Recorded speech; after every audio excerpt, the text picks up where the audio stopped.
자, 11과의 첫걸음 문법 시간입니다. 첫걸음 문법으로는 벌써 18번째 저희가 문법을 배우게 되네요. 자, 18번째 첫걸음 문법은 바로 품사 중에 부사편입니다.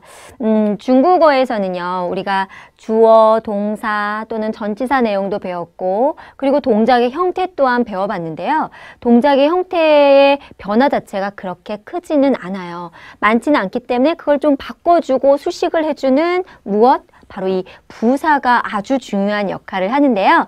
자, 중국어의 부사 어떤 종류들이 있고 표현이 어떤 것들이 있는지 여러분들 교재 함께 보시고 뜻과 문장과 함께 설명을 드리도록 하겠습니다. 여러분들 교재에서는요, 지금 정도부사, 부정부사 이렇게 간단하게 나왔는데요. 제가 여기 칠판에 적어 드린 것처럼 정도부사, 부정부사, 그리고 빈도수를 나타내는 빈도부사, 시간부사, 범위부사. 물론 이거 이외에도 아주 많은 부사들이 있지만 일반적으로 우리가 기초편에서 첫걸음편에서 이 정도쯤이면 우리가 어느 정도 많이 안다라고 생각을 해서 이렇게 표현을 한번 써봤는데요. 자, 우선은 정도부사라 함은 형용사이겠죠? 형용사의 정도를 꾸며주는 부사 해서 정도부사입니다. 여러분들이 가장 많이 알고 있는 정도부사가 바로 무엇이었느냐? 바로 你好吗? 我很好. 바로 그때의 很이라는 부사가 매우라는 의미 자체는 아주 적지만 형용사의 정도를 꾸며주는 정도 부사였습니다. 자, 여러분들 책에 보면요. 我很喜欢学习汉语. 자, 저는요 좋아합니다. 중국어 공부하는 거를. 근데 여기서 우리가 기초편에서 초반에요. 很이라는 단어는 동사 앞에 못 붙인다고 했잖아요. 그런데 喜欢이라는 거는 我喜欢你 동사잖아요. 근데 동사 앞에 很이 붙였네요. 그러니까 모든 동사 앞에 很이라는 정도부사를 붙일 수 있는 건 아니고요. 어떤 심리 상태, 어떤 뭐 지각 이런 표현을 나타낸 동사 앞에는 쓰기도 합니다. 근데 그때의 很은요, 매우라는 의미를 가져요. 형용사의 很에서는 잘 쓰이지 않거든요. 이것도 하나 참고해 주시고요. 그 이외에 보면 那太好了. 여기에서의 정도부사는 바로 이 太라는 단어입니다. 형용사 앞에 很이라는 단어가 매우라는 의미가 거의 없다고 했죠. 그렇다면 매우 좋다라고 하려면 어떤 단어를 써주면 된다? 바로 이 太라는 단어를 써주면 되고요. 제가 하나 더 가르쳐 드리려고 써드렸습니다. 非常. 非常. 이 단어도 역시 매우 뭐뭐뭐 하다라는 표현입니다.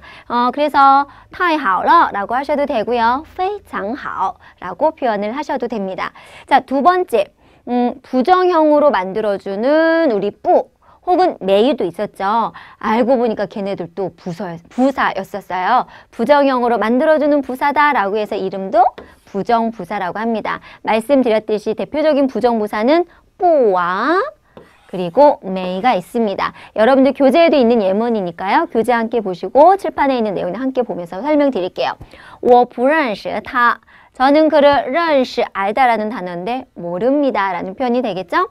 他还没回来. 回来는 돌아오다라는 표현이거든요. 매일을 써서 아직 돌아오지 않았다. 하이라는 단어 하이를 집어넣어서 아직 뭐뭐 하지 않았다. 돌아오지 않았다라는 내용으로 부정부사가 나와져 있네요. 자, 그 외적으로 제가 이제 써드린 부사는요.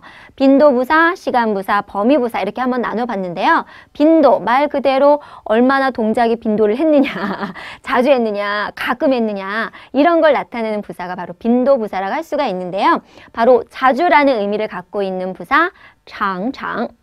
常常이라는 단어입니다. 얘는 정말 재미난 부사인 게 단어 하나만 사용해서도 자주라는 뜻이고요. 이렇게 두 번 반복해서 장창이라고 하셔도 자주라는 뜻이 됩니다. 예를 들자면 저 자주 중국에 갑니다. 표현 어떻게 할까요? 我常常去中国. 동사 앞에서 수식을 해줘요. 그러니까 기본 위치는 부사의 기본 위치는 수러의 앞에서 놓여집니다. 부사어는 그런데 이 표현을 我常去中国라고 하셔도 됩니다. 그런데 여기서 약간 주의를 하셔야 할 점은 질문할 때 당신 자주 중국에 가십니까? 你常常去中国吗? 혹은 你常去中国吗? 라고 했을 때 부정형이 중요해요. 부정형에서 뿌창창이라는 표현은 없습니다.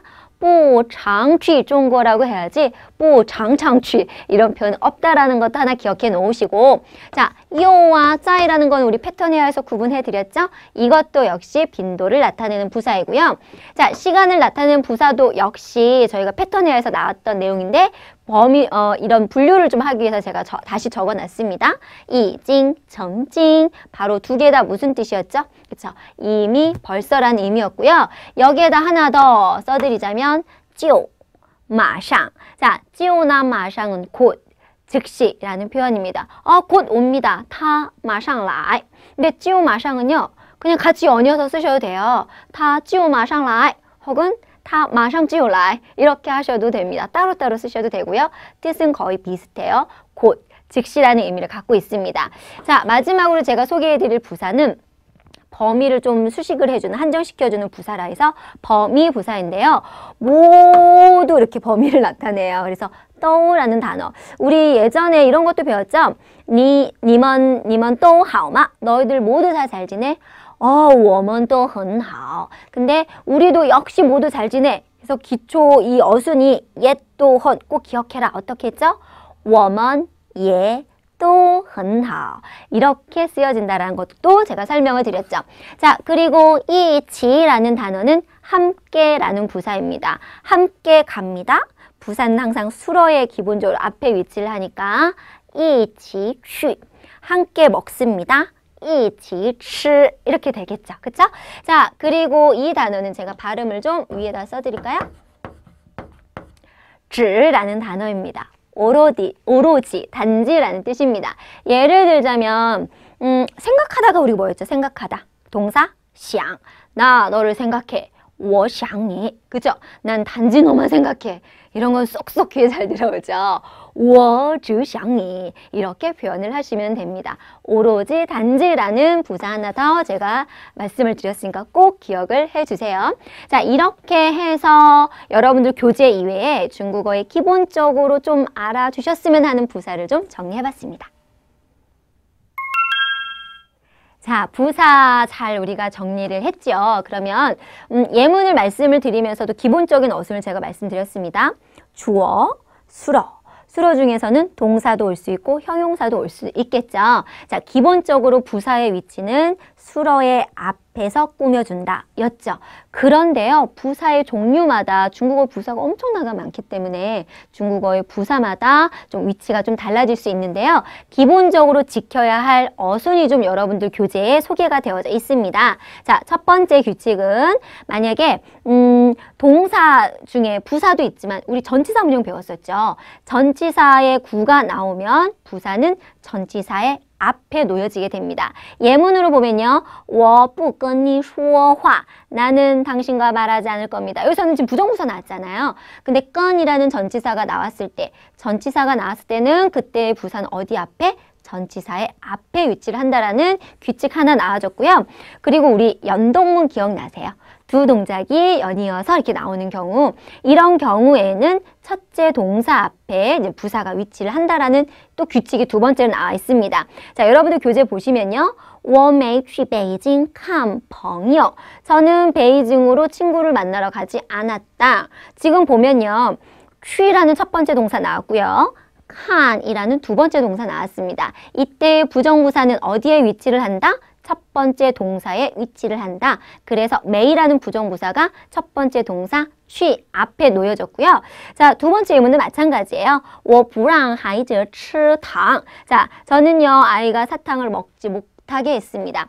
랑이라는 단어는 사역동사 중에 하나거든요. 뭐뭐 하게 했다가 아니라 못하게 했다라는 부정사를 쓰기 위해서 랑이라는 동사, 먹다라는 칠 두 번째 동사, 그 중에 어디에다 위치했다? 첫 번째 동사에다 부정부사를 위치를 했다라는 것도 기억을 해주시면 좋을 것 같고요.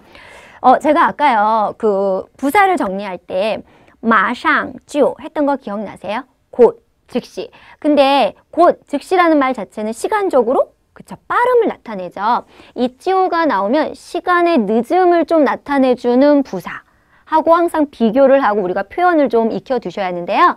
그 단어 역시 여러분들 교재에 설명이 되어져 있습니다. 바로 자이라는 단어입니다.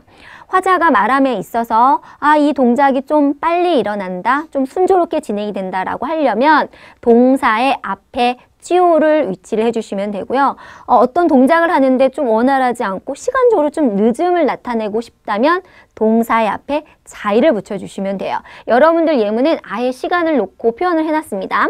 보면 8点上课他6点半就来了 라는 예문과 8点上课他8点半才来 똑같은 예문인데 찌오를 쓰냐, 자이를 쓰냐. 시간적으로 지금 똑같잖아요. 근데 어떤 상황인지에 따라서 화자의 말하는 표현이 빠르면 찌오. 즉, 8시에 수업을 하는데 그는 6시 반에 찌오라이러. 찌오를 썼다라는 것 자체는 일찍 왔음을 나타내주는 거예요. 근데 두 번째 보면 8点上课 8시에 수업을 하는데 다 8点半 아까는 6시 반이었죠. 6点半 6시 반이면 정말 일찍 온 거죠. 8시 시작인데 6시 반이고 8시 시작인데 8点半 30분 늦었네요. 늦었으니까 어떤 부사를 써준다? 그렇죠. 자이를 써서 자이라이 8시 반에 돼서야 왔다. 늦게 왔음을 나타내기 위해서 자이라는 부사를 써줬습니다. 어떤 구체적인 시간을 안 써놔도요. 화자가 말함에 있어서 예를 들자면 이제서 왔네. 뭐 이런 표현할 때도 지금 이제가 뭐죠? 现在 지금 바로 왔어 였다면 现在就来了 이렇게 되겠지만 어떻게 이제서 와? 좀 늦게 온 거잖아요. 그럴 때는 现在才来 이렇게 표현을 해주시면 됩니다. 就좀 시간의 빠름, 자이는 좀 시간의 늦음을 나타낼 때 동작의 앞에, 동사의 앞에 놓여주시면 됩니다.